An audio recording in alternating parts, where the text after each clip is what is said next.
안녕하세요. 저는 제 인생이 롤러코스터와 비슷하다는 생각을 하면서 살아왔습니다. 누구든 인생을 살면서 굴곡이 조금씩 생기기 마련이지만 저 같은 경우는 마치 롤러코스터를 타는 것처럼 굴곡의 차이가 엄청난 삶을 살았던 것 같아요. 롤러코스터와 제 인생이 조금 다른 점이 있다고 한다면 롤러코스터는 위로 올라가다가 가파르게 내려가고 다시 위로 올라가다가 가파르게 내려가잖아요. 반면 제 인생은 평평한 평지를 다니다가 갑자기 지하로 훅 꺼지고 다시 점점 평지로 올라가더니 내려올 생각을 안 하고 하늘 위까지 올라가는 길만 생기더라고요. 한마디로 힘들었던 고난을 이겨내고 지금은 꽃길만 걷고 있다는 말이죠. 저는 부모 없는 고아로 성인이 될 때까지 보육원에서 지냈었어요. 10살 때까지만 해도 저도 다른 아이들과 마찬가지로 부모님이라는 존재가 있었어요. 저희 집은 가난했지만 입에 풀칠 정도는 할 수 있었고 정말 화목했어요. 저희 부모님께서 싸우는 모습은 한 번도 보지 못했었고 두 분 다 제게도 화내신 적이 없었어요. 그리고 저는 돈을 얼마나 주든 절대 살 수 없는 것을 가지고 있었어요. 그건 바로 저희 어머니를 닮은 자신감이었는데요. 다 쓰러져가는 집이었어도 부끄러워하지 않고 친구들을 데리고 와서 놀곤 했어요. 돈 많은 친구들은 가난하지만 어디 가서든 기죽지 않고 자신감 넘치고 당찬 저의 모습에 부러워했었죠. 자신들은 항상 부모님들 기에 눌려 자신감이 사라진다고 했었거든요. 솔직히 돈 많다고 해서 그게 다 부모님 돈이지 친구들이 돈이 어디 있겠어요. 저는 성인이 될 때까진 모든 학생들은 평등하다는 생각을 항상 가지고 있었어요. 그래서 돈 많다고 유세 부리는 친구가 있다면 그게 자기 돈이냐고 따끔하게 한마디나 하곤 했죠.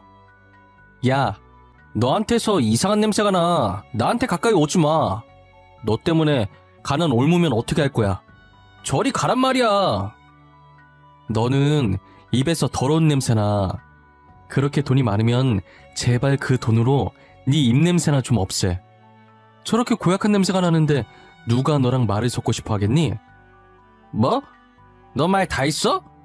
우리 엄마 아빠가 누군지는 알고 그러는 거야? 아니, 나 아직 말 다 못했다. 왜? 너희 부모님이 누군지 내 알 바 아니거든? 그렇게 대단한 분들이면 너가 이런 식으로 행동해도 돼? 그거 너가 부모님 얼굴 먹칠하는 거야. 제가 집에 돈이 없어서 그렇지 자신감 넘치고 똑부러져서 어디 가서 절대 기죽지 않아요. 친구들이 무시한다고 한마디 하면 저는 두 마디로 갚아줬어요. 그러다 보니 제 성격이 너무 쿨하고 멋있다고 놀리던 애들도 다들 저를 좋아해 주더라고요. 어떻게 하면 그런 성격을 가질 수 있는지 물어보는 애들도 많아졌고요. 저도 방법을 알면 알려줬을 텐데 타고난 성격이라 어떻게 알려줄 방법이 따로 없었죠. 그렇게 자신감 넘치던 제가 언제 한 번은 자신감을 완전히 잃은 적이 있었어요. 그건 바로 저희 부모님이 세상을 떠나셨을 때입니다. 뭐가 그리도 급하신 건지 제가 10살이 되던 해 두 분 다 병으로 제 곁을 떠나셨어요. 아버지께서는 위암으로 돌아가셨는데 저는 이때 이 세상은 돈 없이는 절대 살아갈 수 없다는 것을 느꼈죠.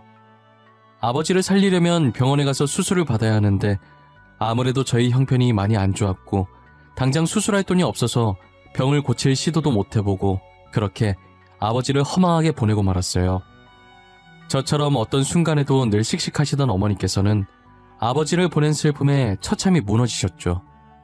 정말 한동안은 표정이 없는 사람처럼 지내다 마음의 병을 얻고 세상을 떠나셨어요. 전 돈이 없어서 부모님이 아픈 모습을 보고도 그저 가만히 지켜만 봐야 했어요. 나날이 안 좋아지는 부모님의 상태를 볼 때마다 제 마음도 찢겨지기 시작했어요. 결국 부모님을 다 잃은 저는 갈 곳이 없어서 저와 비슷한 처지의 아이들이 모인 보육원에 가게 되었어요. 처음엔 더 이상 부모님이 제 곁에 없다는 걸 믿지 못했고 적응도 제대로 못했던 것 같아요. 제 전 재산은 부모님이었는데 전 재산을 잃으니 자신감도 많이 사라져 있더라고요. 그러다 보내는 이에 아무런 주소도 이름도 없이 받는 사람의 제 이름만 적힌 택배가 하나 온 거예요. 원장님이 주신 상자를 열어보니 안엔 편지가 든 봉투와 함께 옷과 필기구들이 있더라고요. 봉투 안엔 편지만 있는 줄 알았는데 현금도 들어있었어요. 편지를 읽어보는데 앞으로 자신이 저를 후원해주고 싶다는 내용이 적혀 있더라고요. 감사하다는 답장을 보내고 싶어도 익명으로 온 것이라 보낼 수 있는 방법이 없었어요. 혹시나 싶은 마음에 원장님께 물어봐도 모른다는 대답만 돌아올 뿐이었어요. 원장님, 이게 다 뭐예요? 이거 저한테 온 거 맞아요? 편지 읽어보니까 맞는 것 같긴 한데 도대체 누가 이걸 왜 저한테 주신 거예요? 글쎄, 나도 모르겠네. 보육원 입구에 누가 두고 갔길래 내가 가지고 왔는데 상자 위에 기진이 네 이름이 적혀있길래 너한테 온 것 같아서 준 것뿐이야. 그래요? 진짜 이상하다. 저 부모님 말곤 가족이 없거든요. 저한테 이런 거 줄 사람이 없는데 뭐지? 좋게 생각해. 너가 클 때까지 후원해 주시겠다잖아. 너무 착한 아이라서 너한테 천사가 왔나 보다. 하지만 매번 원장님을 통해서 돈과 옷들, 그리고 그때그때 필요할 만한 것들을 주셨죠. 저는 얼굴도 모르는 후원자께서 보내주신 옷들을 감사히 입고 돈은 필요할 때 빼곤 모조리 모았어요. 그리고 후원자가 쓴 돈이 아깝지 않게 기대에 부응하기 위해 공부를 열심히 하기 시작했어요. 사실 저는 공부에 취미가 없고 마땅히 이루고 싶은 꿈도 없었기 때문에 성적이 아주 개판이었거든요. 하지만 부모님이 돌아가시고 나서부터 의대에 가고 싶다는 생각이 들었어요. 10살 때 이런 생각을 했으니 저는 다른 아이들에 비해 이른 나이에 하고 싶은 것을 찾은 셈이죠. 솔직히 요즘 아이들은 자신의 미래인데 하고 싶은 것들을 못하고 다 부모님이 하라는 대로 하잖아요. 저는 부모님이 시켜서가 아닌 정말 진심으로 의사가 되고 싶었어요. 그래서 저처럼 돈이 없어서 치료를 받지 못하는 사람들을 도와주고 싶었어요. 저는 밤낮 할 것 없이 자는 시간과 화장실 가는 시간을 제외한 모든 시간에 책을 봤어요. 하물며 화장실에서 큰 볼일을 볼 때도 그 시간이 그냥 흘러가는 것이 아까워서 책을 가져가서 봤었죠. 그런 저에게 공부하면서 코피 흘리는 것은 예산일도 아니었어요. 미친놈 같겠지만 오히려 코피를 흘리면 공부를 많이 했다는 증거 같아서 괜스레 웃음이 나오더라고요. 당시엔 벌써 의대에 합격한 기분이고 그랬어요. 중학교, 고등학교 단 한 번도 전교 1등을 놓친 적이 없었어요. 당연히 놓칠 수 없을 정도로 공부를 열심히 하긴 했지만요. 밤샘 공부 앞에서는 값비싼 학원들도 다 소용이 없나 봐요. 기준아, 너 학원 어디 다녀? 우리 엄마가 너 학원 어디 다니는지 알아오래. 이번에 너네 학원으로 옮길 거라고. 나 학원 같은 거 안 다니는데? 당장 과자 살 돈도 없는데 어떻게 학원을 다녀? 너 중학생 때부터 나한테 돈 없다고 놀린 거 기억 안 나? 아, 그래? 그럼 너 학원도 안 다니면서 어떻게 항상 전교 1등을 하는 거야? 그냥 좋은 머리로 타고난 건가? 너 따로 문제집 같은 거 사는 거 있어? 아니? 어차피 학교 시험은 교과서에서 나올 텐데 문제집 봐서 뭐해? 그거 돈 낭비야. 나 교과서로밖에 공부 안 해. 그리고 애초에 머리가 나쁘면 비싼 학원을 다녀도 다 소용이 없는 거야. 항상 전교 1등을 하니까 친구들이 매번 저한테 학원 어디 다니냐고 물어보곤 했었어요. 그리고 저는 수능까지 잘 봐서 그토록 가고 싶어 했던 명문대 의대에 합격할 수 있었어요. 후원자분께 감사 인사를 전하고 싶은데 여전히 아는 게 없으니 보육원에서의 마지막 밤을 보내며 집에 오는 길에 산 케이크에 초를 불고 하늘에 대고 감사하다고 소리쳤어요. 제 목소리가 얼굴 없는 천사에게 들릴 수 있을지는 모르겠지만요. 20살이 된 저는 더 이상 보육원에 있을 수 없어서 월세방을 찾아 나섰어요. 후원자께서 어떻게 아셨는지 제가 떠나는 날 아침에 또 택배를 보내셨더라고요. 의대 합격을 축하한다고, 감사 인사 잘 들었다고 하시면서 이제 20살이면 보육원에 나와야 할 텐데 등록금이랑 집 구하는데 보태라고 돈을 보내주셨더라고요. 진짜 어떤 분인지 너무 궁금했지만 보육원 원장님은 끝까지 안 알려줄 생각이신 것 같았어요. 후원자분께서 익명을 부탁하신 것 같아서 더 이상은 묻지 않았어요. 후원자께서 주신 돈으로 합격한 대학교에 등록금을 입금하고 학교 근처에 자취방을 구하는데 반전세까지는 아니지만 반전세 못지않은 조건으로 월세가 싼 원룸을 구할 수 있었어요. 의대를 다니면서 알바를 할 수 있을 거라고 생각했는데 그건 제 착오였어요. 공부할 시간도 빠듯해서 알바할 시간이 없더라고요.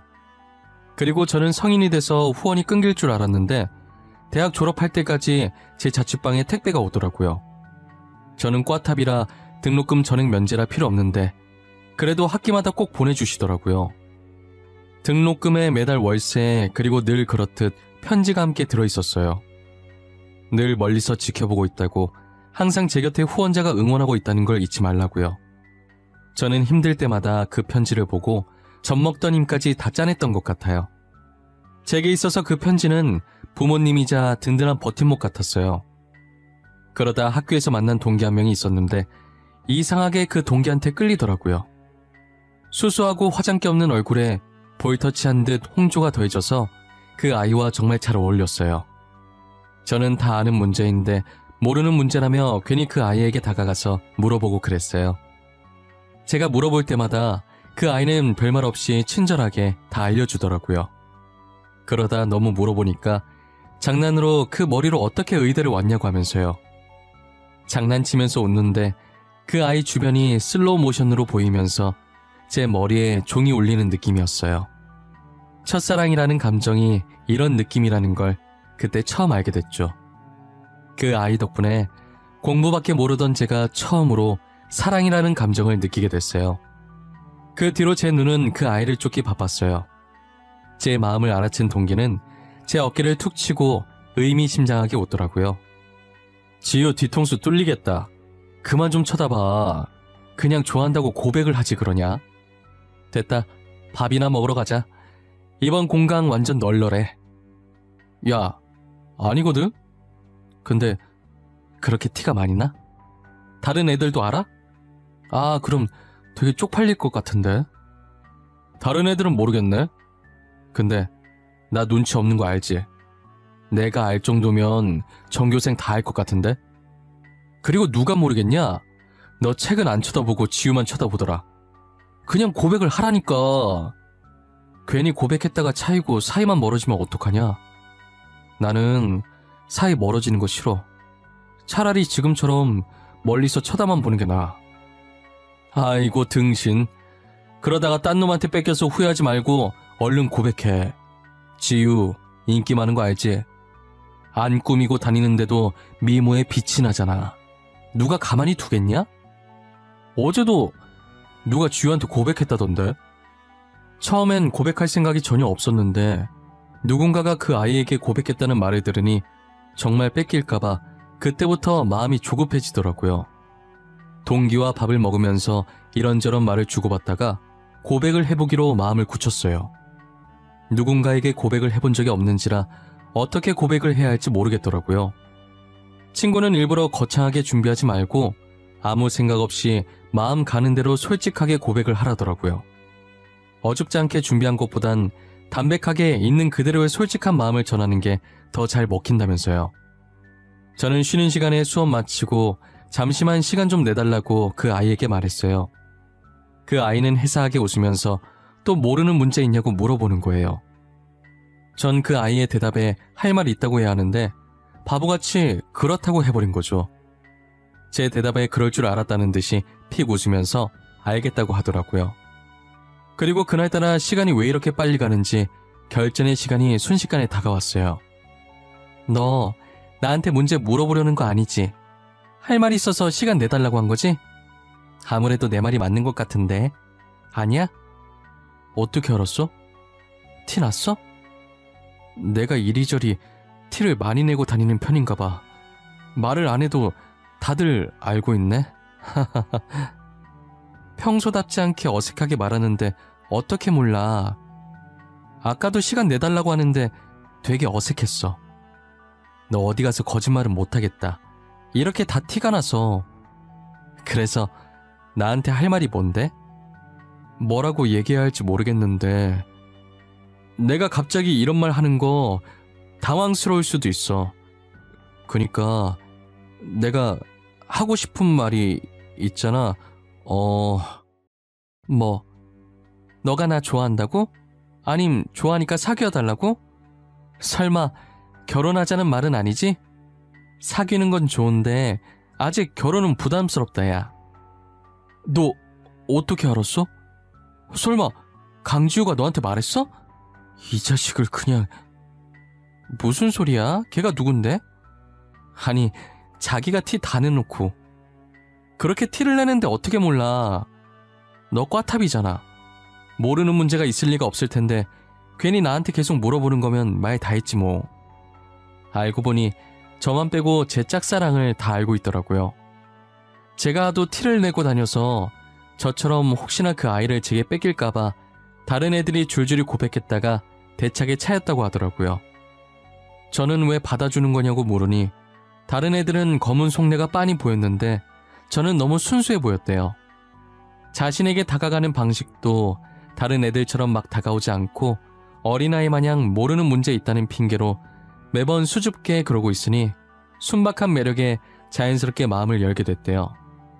사귀면서 알게 됐는데 당시 여자친구한테 관심 있는 거 티내려고 선 넘는 애들이 많았다고 하더라고요. 안 꾸며도 이뻐서 그런 것도 있는데 여자친구가 금수저라 더 그랬다나 봐요. 저도 여자친구가 금수저라는 사실을 몰랐는데 직접 말해줘서 알았어요. 여자친구는 제 속이 너무 투명하게 보여서 좋대요. 그래서 저는 여자친구한테 앞으로도 지금처럼 거짓없이 늘 솔직하려고요. 여자친구는 의대를 다니다가 적성에 안 맞는다고 그만뒀어요. 여자친구도 어릴 적 제 친구들처럼 부모님이 시키는 대로 의대에 간 거더라고요. 그래도 제 친구 부모님과 다른 점이 있다면 이제서라도 하고 싶은 걸 하게 해주신 점인 것 같아요. 최근에 부모님이 혹시 하고 싶은 게 따로 있냐고 물어서 이제서야 하고 싶은 일을 하게 됐다더라고요. 늦게 시작하긴 했지만 워낙에 하고 싶었던 일이라 열심히 하니 금방 하겠더래요. 그래도 할 수 있는 걸 하게 되어서 정말 다행이라고 축하해주고 옆에서 응원해 주었어요. 그렇게 저희는 한 번도 싸운 적 없이 5년 정도 더 만나다가 결혼을 했어요. 처음에 결혼 얘기가 나왔을 땐 제가 부모가 없으니 자꾸 위축이 되는 거예요. 여자친구는 괜찮다고 하는데 예비 장인 장모님이 보시기엔 어떨지 모르겠더라고요. 여자친구에게 고백했던 날보다 인사드리러 가는 날이 100배는 더 긴장됐던 것 같아요. 하지만 제가 생각했던 것과는 달리 예비 장인 장모님께서 저를 엄청 따뜻하게 맞이해 주시더라고요. 얘기 많이 들었다고, 그동안 얼마나 고생했겠냐고 저를 안아주시는데 저도 모르게 눈물이 났어요. 여자친구도 옆에서 보다가 제가 우니까 놀래는 것 같더니 이내 저와 같이 울어주더라고요. 예비 장인 장모님은 그런 저희의 모습을 보고 보기 좋다고 엄청 흐뭇해 하셨어요. 정말 잘 어울리는 선남 선녀라면서 저를 보니 하나뿐인 딸 마음 편히 맡길 수 있다고 하시더라고요.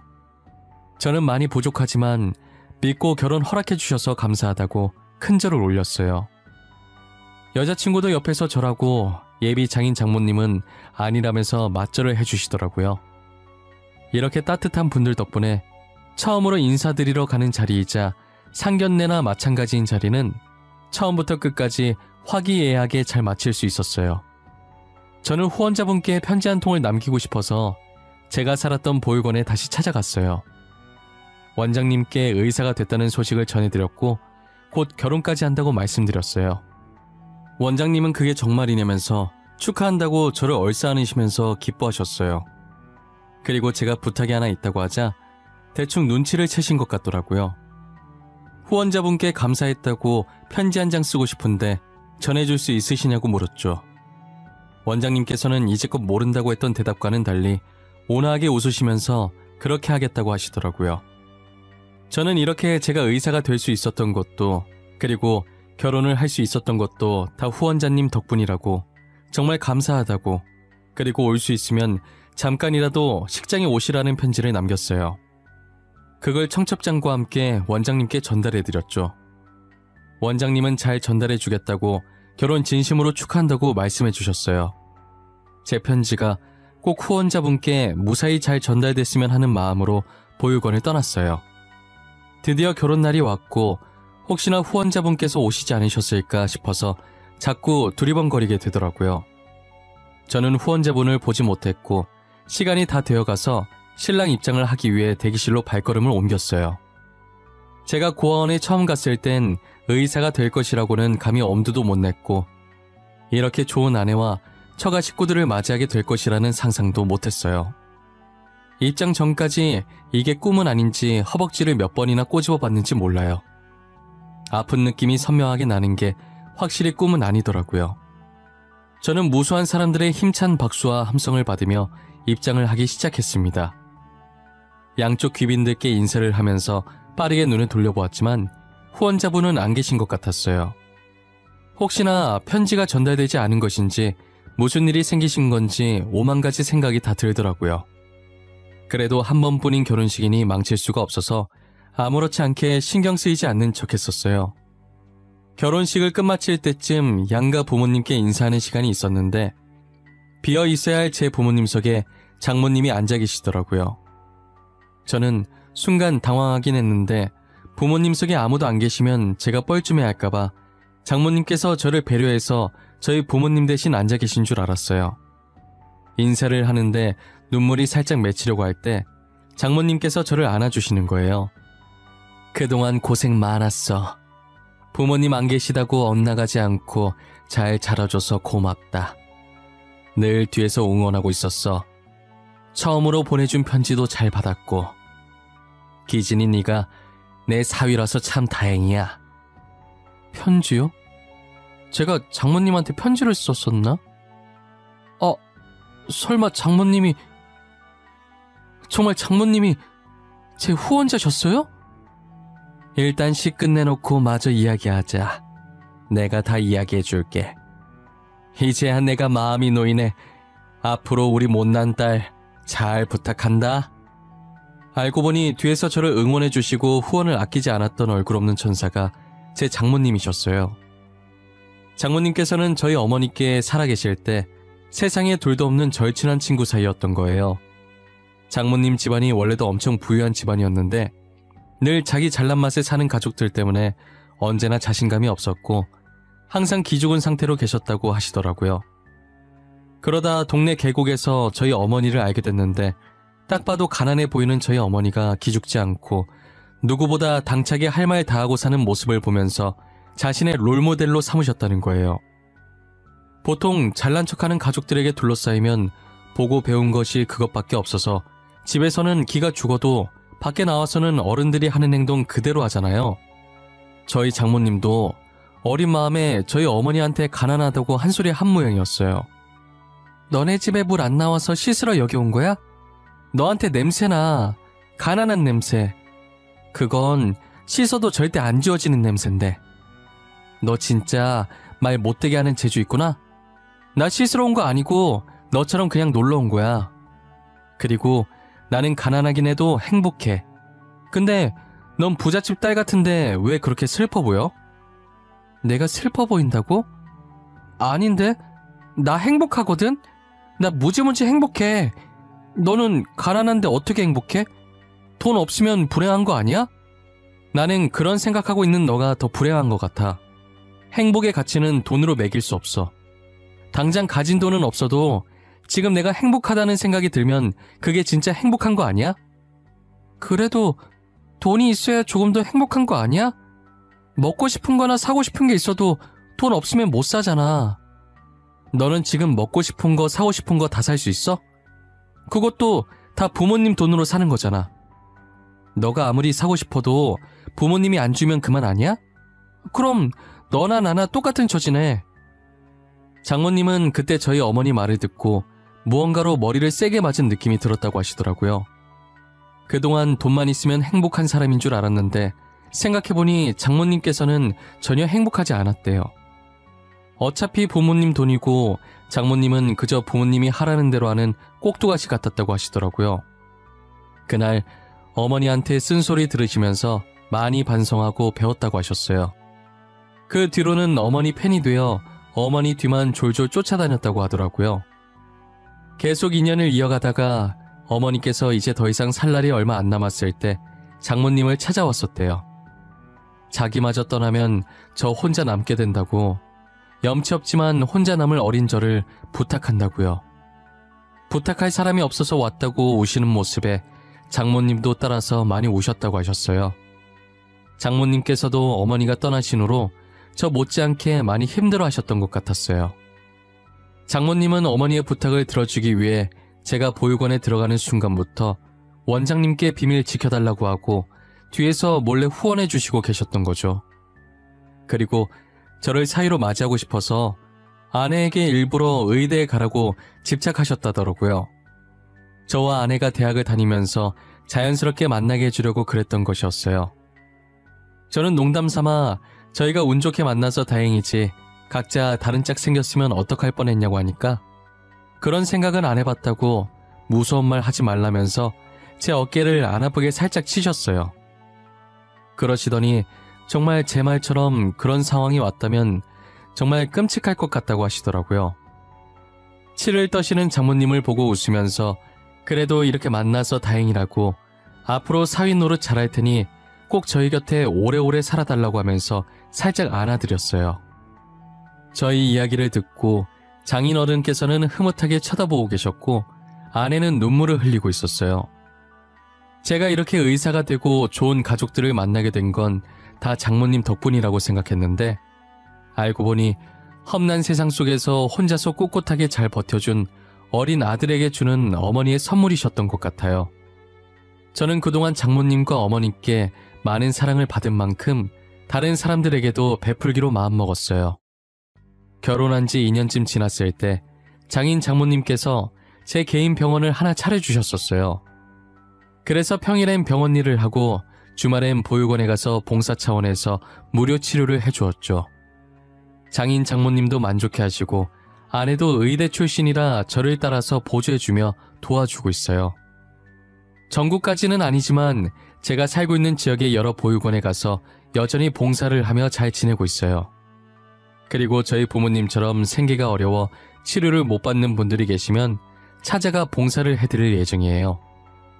이제껏 부모님이 일찍 돌아가셔서 그동안 사랑을 못 받고 자랐다고 생각했었는데 그건 제 착각이었어요. 늘 제 곁엔 친부모님과도 같으신 장인 장모님이 계셨고 보육원 원장님도 계셨고 그리고 어떤 값진 것들과도 바꿀 수 없는 사랑스러운 아내가 있었죠. 저는 그분들이 제게 주신 사랑을 평생 동안 절대 잊지 않으려고 해요. 그동안 힘든 시간이 많았지만 끝까지 포기하지 않고 달려왔더니 이런 행복한 순간들이 저를 찾아오네요. 당장 힘든 시간을 겪고 계신다 해도 그 속을 잘 보면 손톱만큼의 기쁨이라도 찾으실 수 있으실 거예요. 만약 찾으셨다면 힘듦에 잠식되지 말고 손톱만큼의 기쁨에 취해 계시길 바랄게요. 그렇다면 언젠가는 힘듦은 사라지고 기쁨만 남게 될 거예요. 이 글을 쓰다 보니 하늘에서 저를 지켜보고 계실 저희 부모님이 생각나네요. 어떤 표정으로 지켜보고 계실지 모르겠지만 부디 제게 수고했다고 말씀해 주셨으면 좋겠어요. 정말 수고 많았다고, 이제 더 이상 걱정이 안 된다고, 앞으로는 행복할 일만 남았다고 말이에요. 그리고 이뤄질 수 있을지 모르겠지만 늘 제가 생일에 촛불 불면서 비는 소원이 있는데 다음엔 꼭 저의 자식으로 다시 만날 수 있었으면 좋겠어요. 그땐 10년이라는 짧은 시간 말고 몇십 년 동안 길게 볼 수 있었으면 해요. 여러분들 부모님께서는 아직 여러분들 곁에 계시나요? 그렇다면 오글거리시겠지만 하루에 한 번 정도 부모님께 사랑한다는 말을 해주면 어떨까요?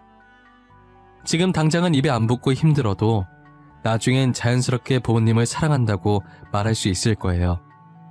티는 안 내셔도 부모님이 여러분들의 사랑을 기다리고 있을 수도 있잖아요. 저의 이야기는 여기까지입니다. 제 이야기를 들어주신 모든 분들께 감사드리고 시국이 시국이니만큼 늘 몸조심하시길 바랍니다.